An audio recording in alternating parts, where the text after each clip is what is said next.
땅에 살아도 저 하늘을 디디며 사는 법이라고 하는 제목으로 말씀드리려고 합니다. 우리는 마음속에 갈등이 있을 때가 많이 있습니다. 믿음을 갖지 않았다고 하면 별로 신경 쓰지 않아도 될 일이지만 믿음을 갖고 살기 때문에 마음속에 갈등, 우리가 살아가면서 딜레마를 경험하게 됩니다. 우리 마음속에는 좋은 것, 선한 것, 아름다운 것, 이런 것을 좋아하는 성질이 있습니다.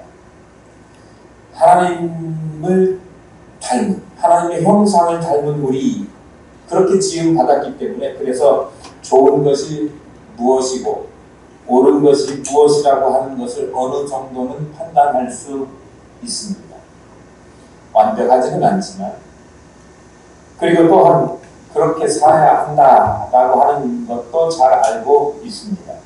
그러나 한편으로는 그와는 반대로 악하고 또 추하고 때로는 죄악된 일들, 여기에 이끌려서 사는 속성 또한 가지고 있는 연약한 존재입니다. 그렇기 때문에 우리가 어떤 것을 하느냐, 이게 중요한 문제인데, 살아가면서 하나님을 믿는 하나님의 백성으로 살려고 한다면 적어도 육체의 욕심을 따르는 것이 아니라 성령을 따라 행해야 된다. 17절 한번 보실까요? 육체의 소욕은 성령을 거스르고 성령은 육체를 거스르나니 이 둘이 서로 대적함으로 너희가 원하는 것을 하지 못하게 하려 함이니라. 어떤 다른 성경의 번역을 보면 좀 알아듣기 쉽게, 우리 속에는 성령께서 바라는 것과는 정반대로 악한 일 하기를 좋아하는 본성이 있습니다. 그러므로 성령께서 인도하는 길을 따라 살며 선한 일을 하고자 하는 마음은 우리 본성의 욕망과는 정반대의 것입니다. 우리 속에서는 이 두 힘이 서로 우리를 마음대로 조종하려고 끊임없이 싸우고 있습니다. 그리고 우리는 이 양쪽 틈에 끼어서 우리가 원하는 대로 자유롭게 할 수가 없습니다. 이렇게 옮기고 있습니다. 그러니까 한편 마음으로는 하나님에 따라서 사는 게 옳다고 여기고 그렇게 살려고 또한 노력하는 그런 마음도 가지고 있고, 그러나 또 다른 한편 마음에는 옛 습관, 죄성 있는 그대로 우리가 살려고 하는 그 두 마음을 가지고 있다, 그런 말씀입니다. 왜 그래요? 우리 자아 속에 육체의 요구와 성령의 요구가 공존하기 때문입니다. 그렇기 때문에 우리는 고민할 때가 많이 있습니다. 서두에 말씀드린 것처럼 물론 예수를 믿기 전에는 우리가 이런 고민을 할 필요가 없었습니다. 그냥 지금까지 살아온 대로, 몸에 익은 대로, 그리고 마음 내키는 대로 그렇게 살면 되었기 때문입니다. 그런데 이제는 그렇게 살면 그것은 살았다 해도 죽은 것이다, 성경이 단언해서 말하고 있고, 그 결과가 최후에는 비참한 결과가 주어진다는 것을 말씀을 통해서 알 수 있습니다.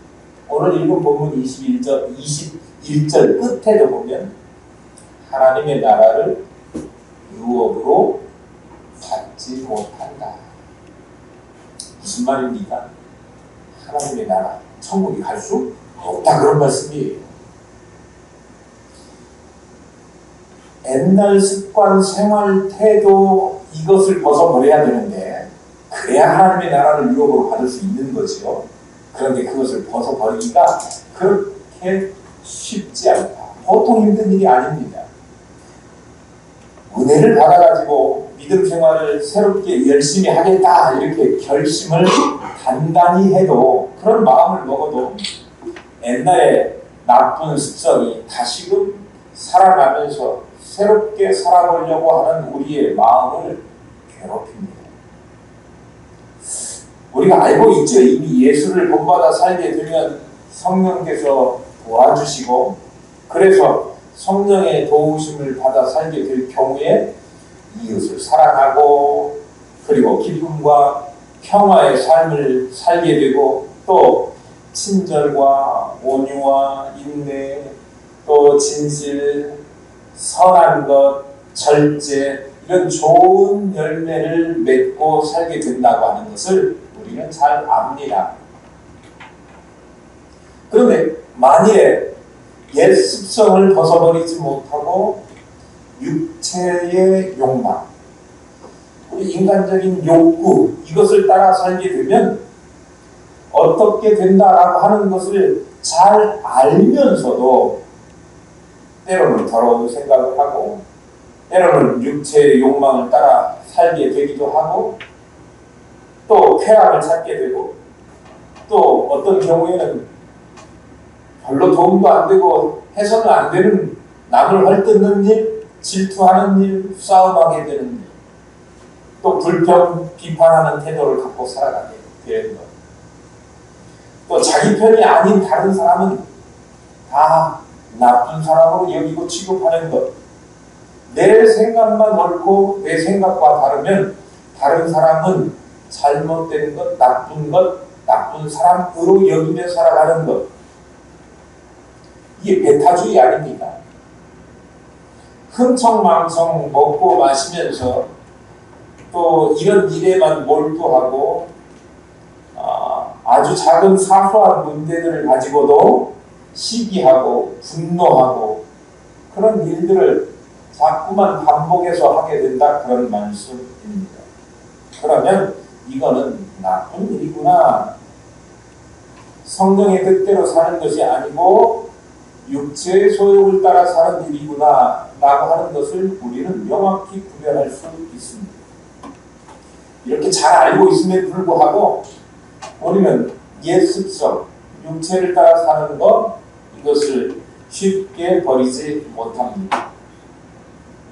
내 마음속에서 두 세력이 싸울 때 어떻게 해야 할지 잘 몰라서 고민할 때가 많이 있지 않습니까?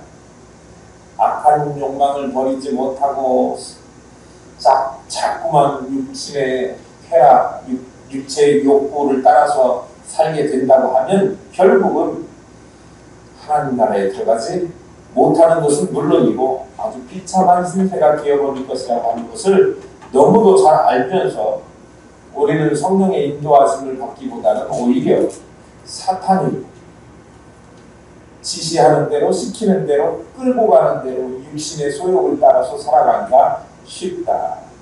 그럴 때가 많이 있습니다. 만약에 그렇게 된다고 하면 매우 불행한 일이 될 것입니다. 어떻게 해야 그렇게 하지 않을 수 있을까요? 이거 찾아보는 것이죠. 그것이 땅에 살아도 저 하늘을 디디며 사는 방법입니다. 16절을 보겠습니다.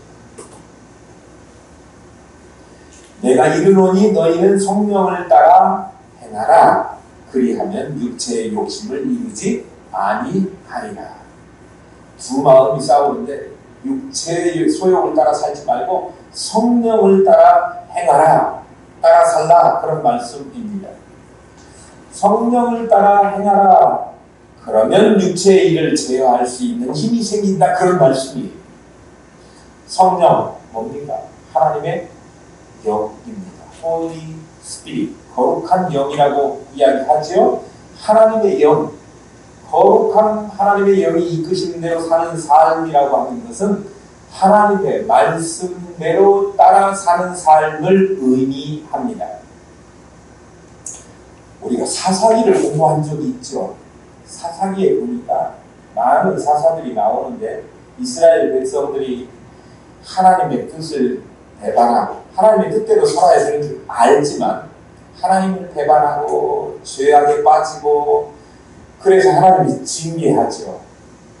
그러면 정말 또 살기 힘듭니다, 죽겠습니다, 이렇게 또 하나님 앞에 간구해요. 그런데 하나님이 그들을 그냥 버려주시지 않고 매를 맞거나 환난을 당했지만 그 가운데서 주께로 돌아오면 그들에게 긍휼을 베푸시고 다시 누굴 보내시죠? 그 당시에 사사를 보내셔서 구원해 주십니다. 그러면 잘 살아야 될 거 아닙니까? 그런데 또다시 죄악된 길에 빠지게 됩니다. 반복해서 죄를 짓고 또 하나님 앞에 징계를 당하고 또 하나님 앞에 못 살겠다고 간구하면 하나님의 끊임없이 베풀어 주신 그 긍휼하심을 덧입어서 다시 회복되지요. 구원을 얻게 됩니다. 그렇게 자꾸만 악한 일을 반복해서 하는 그것이 이스라엘 백성들이 의도적으로 나는 하나님이 구해주시면 또 잘못할 거야 라고 하는 그런 의도성을 가지고 한 일은 아니었습니다. 계획적으로 그렇게 한 것은 아니었습니다. 그러나 왜 그들이 그렇게 될 수밖에 없었느냐? 그러면 그들이 죄악에 빠진 것은 하늘나라보다는 세상을 더 가깝게 느꼈기 때문입니다. 하나님의 나라는 우리 육신의 눈으로 볼 수 없습니다. 육신의 눈으로 볼 수 있는 것은 이 땅 세상 나라만 육신의 눈으로 볼 수 있습니다. 그래서 눈으로 보여지니까 눈으로 보는 것이 더 가깝게 느껴지지요. 가까이 하려고 하는 마음이 생기기 때문에 보여지지 않는 하나님과 하나님의 나라에 대해서는 별로 부담을 느끼지 않고 하나님 나라에 합당한 그 하나님이 원하시는 일은 신경 쓰지 않게 됩니다. 뭐가 어두워졌기 때문입니까? 육신의 눈은 밝아졌는데 세상의 재미와 세상의 쾌락과 세상의 즐거움에 대해서는 훤히 아는데 하나님의 나라에 대한 즐거움과 하나님의 나라에 누릴 영광과 그 소망, 그거에 대해서는 점점 눈이 어두워지기 때문에 하나님의 나라를 볼 수가 없는 거지.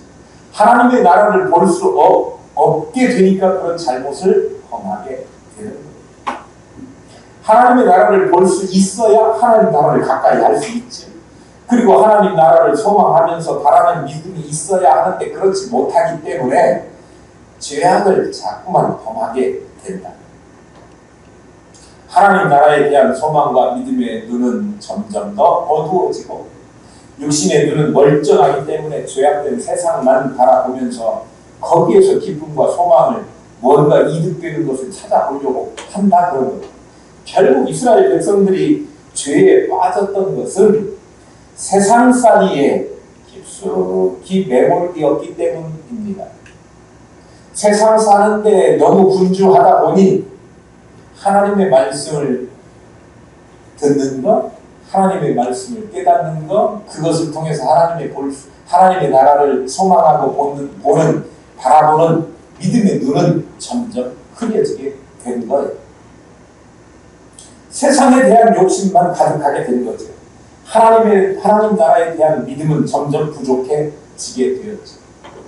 주님의 뜻을 이루어 살기만 하면 세상 사는 문제가 아니다.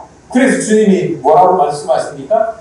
너희는 먼저 그의 나라와 그의 의를 구하라. 그리하면 이 모든 것을 더하시리라. 그런데 그 말씀이 우리 가운데 용수승치고 믿어지고 실감나고 확실하게 느껴져야 되는데 그 말씀은 어디로 온데간데 없이 사라져버리고 우리의 욕심만, 눈에 보이는 통장의 잔고만, 이거에만 눈이 밝아져가지고 한 푼이라도 더 벌어야 살 수 있다고 하는 염려와 근심 때문에 성경 말씀, 하나님의 말씀 듣는 것, 읽는 것, 보는 것, 깨닫는 것에 대해서 관심이 없어져 버린다. 그런 말씀입니다. 그렇게 되면 마음의 눈, 욕망의 눈은 욕망으로 가득한 눈곱이 우리 눈에 끼어가지고 점점 어두워지고 썩어질 눈으로 썩어질 것만 찾게 된다. 그런 말씀이에요. 그래서 제가 늘 강조하는 것입니다. 우리 교회가 강조하는 것이 하나님의 말씀을 부지런히 읽읍시다 입니다. 그래야 성령께서 우리가 뭘 하기를 원하시는지 이것을 성경을 통해서 우리 가르쳐 주시는 것을 우리가 깨달아 알 수 있고 그렇게 하려고 부단히 애를 쓰게 된다라고 하는 말씀입니다. 그렇지 않으니까 오직 세상 것만 보고 세상 거에만 관심 있고 그렇게 살아가게 되면 자칫 오늘날 성경 멀리 하는 이유가 이거보다 훨씬 더 재미있는 일이 많기 때문이기도 하지요. 꿀송이보다 더 달다라고 성경 말씀을 인식하는 사람이 이 땅에 사는 사람들, 크리스찬이라고 불리는 사람들 가운데 얼마나 있는가.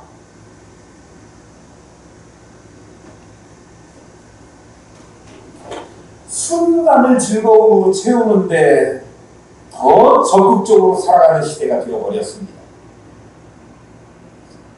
이 전화기가 참 요물입니다. 좀 못하는 게 없어요.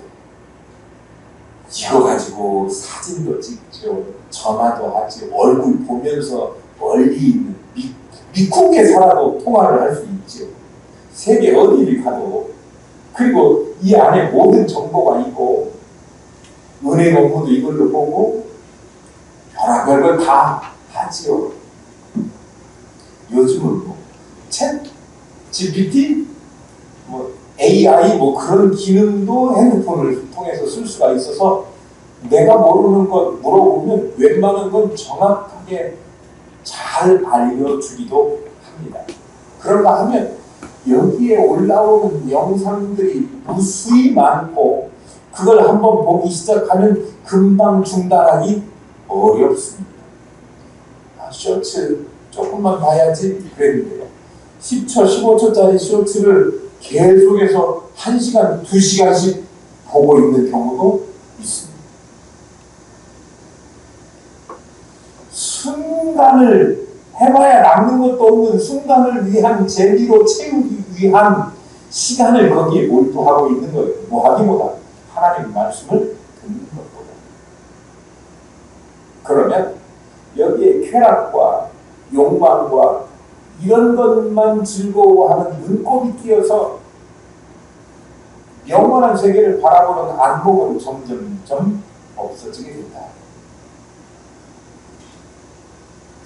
뭘 가지고 우리가 그것을 이겨내고 극복하고 하나님 성령께서 원하시는 쪽으로 살아갈 수 있느냐? 우리를 하나님의 말씀으로부터 멀어지게 하는 것을 어떻게 하면 이겨낼 수 있느냐? 그것이 성경의 하나님의 말씀을 통해서 이루어진다고 하는 거죠. 사탄의 유혹이 왔을 때 말씀으로 이겨내는 거지 우리가 알고 있는 어떤 욕망으로 이겨낼 수 있는 게 아니라고 하는 거예요. 예수님도 시험을 받으셨지요.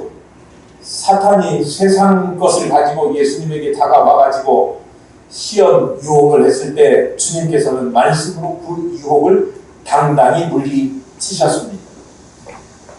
사탄이 자기 말을 들으면 세상 권세와 명예를 다 주겠노라고 그렇게 했을 때 주님께서는 세상의 명예나 권세보다 하나님의 말씀대로 사는 일이 더 중요하다고 그렇게 말씀하셨습니다. 그래서 주님은 성도들이 가는 그 길을 가로막는 사탄의 유혹을 물리치는 그 방법은 하나님의 말씀을 통해서 물리쳐야 된다라고 하는 것을 미리 보여주셨습니다. 우리는 어떻게 합니까? 말씀 속에서 유혹을 물리치는 그런 길을 확실하게 발견하셨습니까? 그리고 거짓말을 하는 사탄의 유혹을 물리칠 만한 믿음과 그리고 말씀의 준비가 되어 있습니까?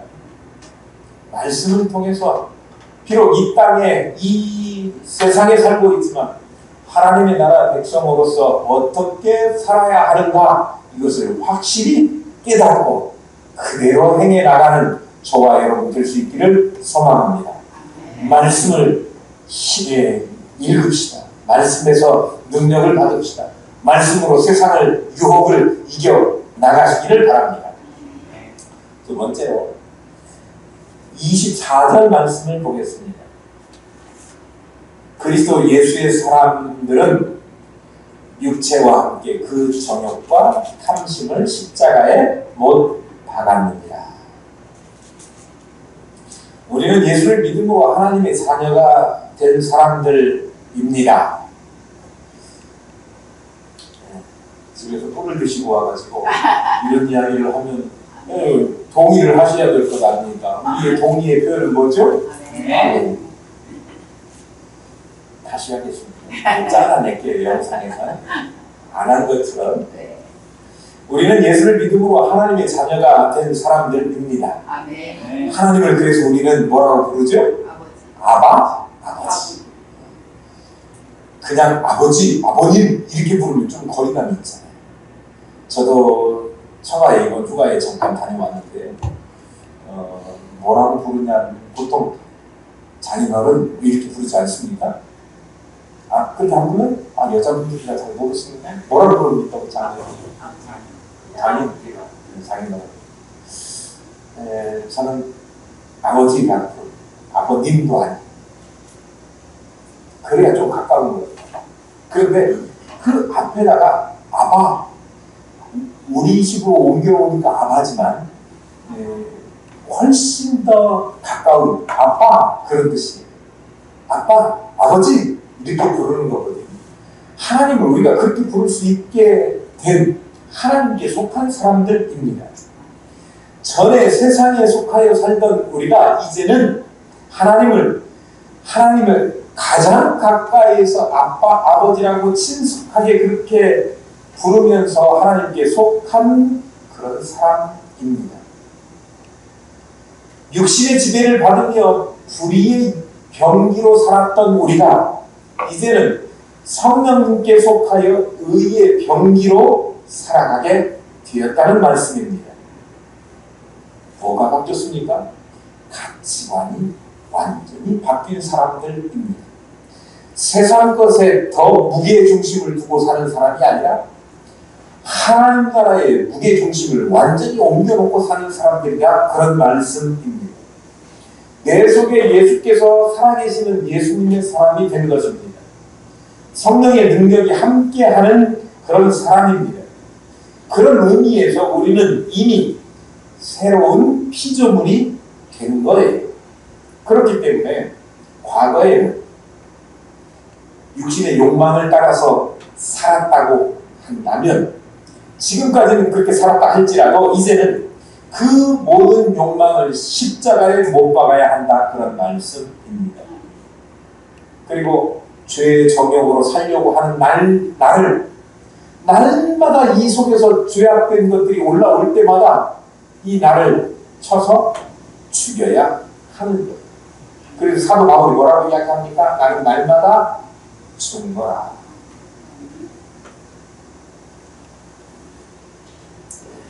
사도 바울은 또한 너희는 유혹의 욕심을 따라 썩어져가는 구습을 따르는 옛 사람을 벗어버리라 그렇게 말씀합니다.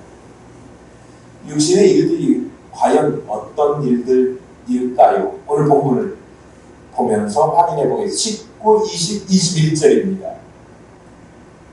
자, 육체의 일은 분명하니 그랬습니다. 곧 음행과 더러운 것과 호색과 우상숭배와 주술과 원수 맺는 것과 분쟁과 시기와 분냄과 당짓는 것과 분열함과 이단과 투기와 술취함과 방탕함과 또 그와 같은 것들이라. 전에 너희에게 경계한 것 같이 경계하노니 이런 일을 하는 자들은 하나님의 나라를 유혹으로 받지 못할 것이고 그렇게 말씀하고 있습니다. 육체의 일을 쫓는 것들은 이런 것들이라고 말하고 있어요. 이것들을 어떻게 하라고요? 마치 옷을 벗어버리듯이 옛사람의 삶의 방식을 다 벗어버리라 그런 이야기예요. 우리가 스스로 해내야 될 결단입니다. 오늘 이 부분을 택하니까 목사님 이거 한 한 가지 한 가지씩 설명하는데 오늘 끝나가면 멀었네요. 아니, 뭉뚱그려서 이야기할게요. 더 이상 그 모든 예수를 믿기 전에 옛사람의 생활 방식, 그것을 가지고 살아서는 안 된다. 이제 그것은 더 이상 내 것이 아니다. 벗어버린다 라고 하는 이야기는 마치 제가 보기 싫은 풀이 여기저기 난 것을 뽑아버리듯이 우리 속에 보기 싫게 나는 그 악한 옛사람의 모습을 뽑아 없애버려야 한다라고 하는 거예요. 사람마다 벗어버려야 될 과거의 옛사람의 모습은 다 다양할 수 있습니다. 누구보다도 자기 자신에게 남아있는 옛사람의 모습을 잘 알 거라고 생각됩니다. 이것들을 버려야 한다. 성령의 충만을 받았다고 그동안 나를 지배해오던 나쁜 버릇들이 그냥 일시에 싹 없어져 버리는 것, 하루아침에 자동적으로 사라지는 것 아니라고 하는 거예요. 옛날에 못된 버릇이 예수 믿은 다음에도 한동안 계속해서 나를 따라다니고 그것이 습관으로 남아 있을 수 있습니다. 옛날에 믿음이 없었을 때, 예수 믿지 않았을 때 쓰던 언어 습관이 지금도 남아 있어가지고 계속해서 거룩하지 못한 일들을 즐겨하고, 예전에 했던 잘못된 예수 믿는 사람이 하지 않아야 될 행위들, 이런 것 했던 것들, 예수 믿었는데 지금도 노름판이 그리고 고스톱이 치고 싶고, 이건 좀 문제가 있는 거예요.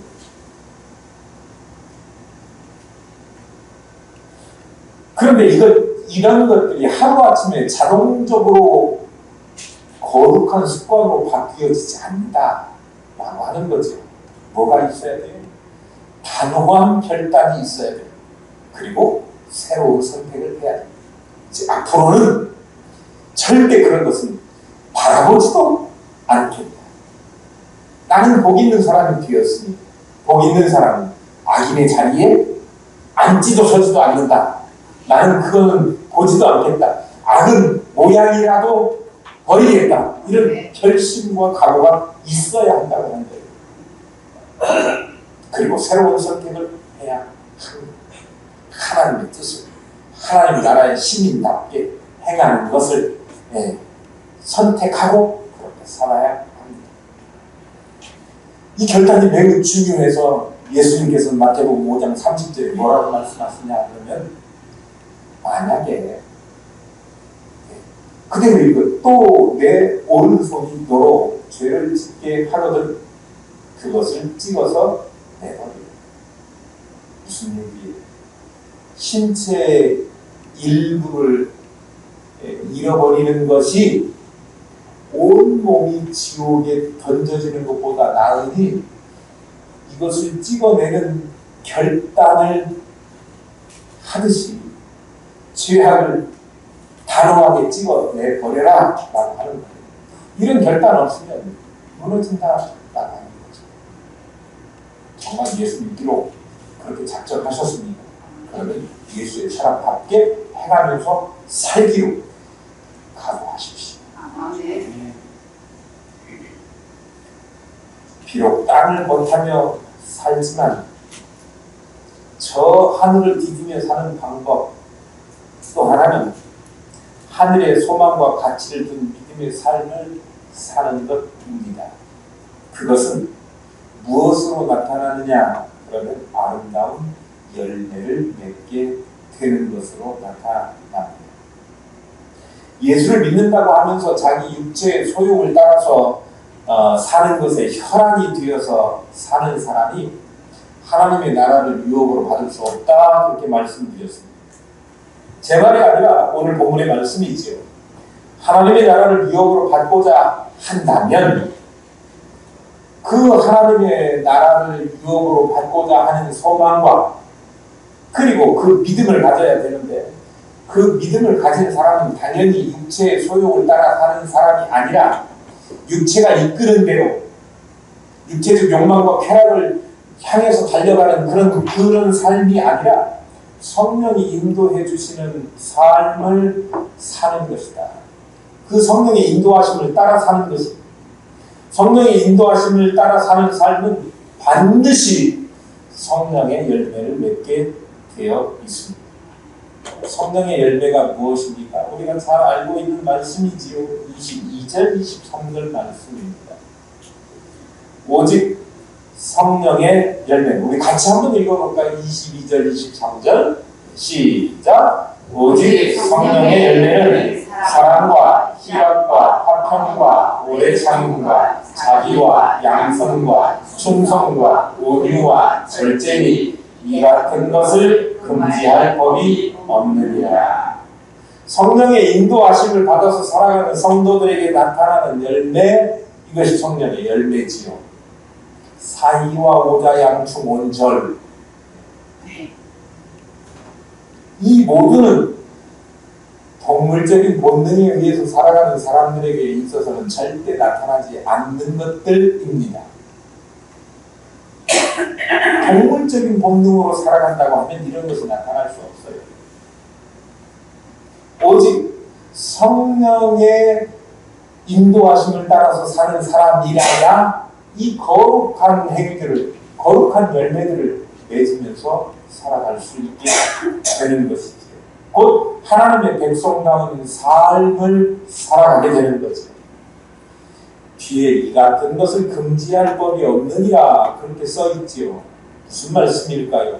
물론 법으로 이것을 금지할 수 있는 법이 없다, 그런 문맥적인 말씀이기도 하지만 예수 그리스도의 복음을 올바로 믿고 그리고 성령의 다스림을 받는 사람들에게 있어서는 이것들이 반드시 나타나야 한다, 맺혀질 수밖에 없다라고 하는 사실을 강조하고 있습니다. 꼭 이런 열매를 맺어야 한다, 그런 말씀입니다.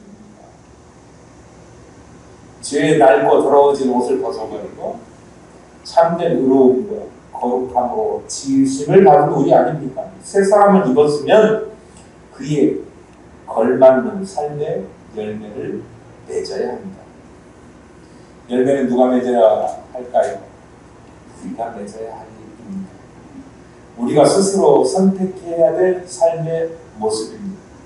삶의 순간순간 스스로에게 물어보고 살펴서 이런 열매들을 맺고 있는가 점검해 봐야 합니다. 성령의 열매를 맺는 일은 하나님께서 원하시는 일입니다. 하나님께서 원하시는 일을 행하는 저와 여러분이 될 수 있기를 소망합니다. 내가 하는 일이 과연 하나님께서 보실 때 어떨까? 내가 하는 하나하나 일거수일투족, 이것을 거울 보듯이 하나님의 성령의 거룩한 성령의 열매에 합당한지 이거 비교해보면 그렇게 살 수 있다면 좋을 것 같아요. 있다면이 아니라 그렇게 살아야 합니다. 그것이 이 땅에 살아도 하나님의 백성답게 그리스도의 형상을 닮은 하나님의 자녀로 살아가는 아주 좋은 거룩한 방법입니다. 날씨 더워졌어요? 그렇지만 우리가 이번 주간에는 이렇게 사는 법을 한번 연습해 보시지 않겠습니까? 아니, 연습이 아니라 실제 상황에서 우리가 성령의 열매, 사유와 오자 양충 온절 이 9가지 열매를 많이 맺고 거들떠보지도 않아야 될 옛사람의 모습은 완전히 벗어버리고 뽑아내버리면 그런 거룩한 한 주간, 아니 앞으로 하나님께서 부르시는 날까지 완전에 이를 수 있도록 부단히 애를 쓰는 저와 여러분 될 수 있기를 축복합니다.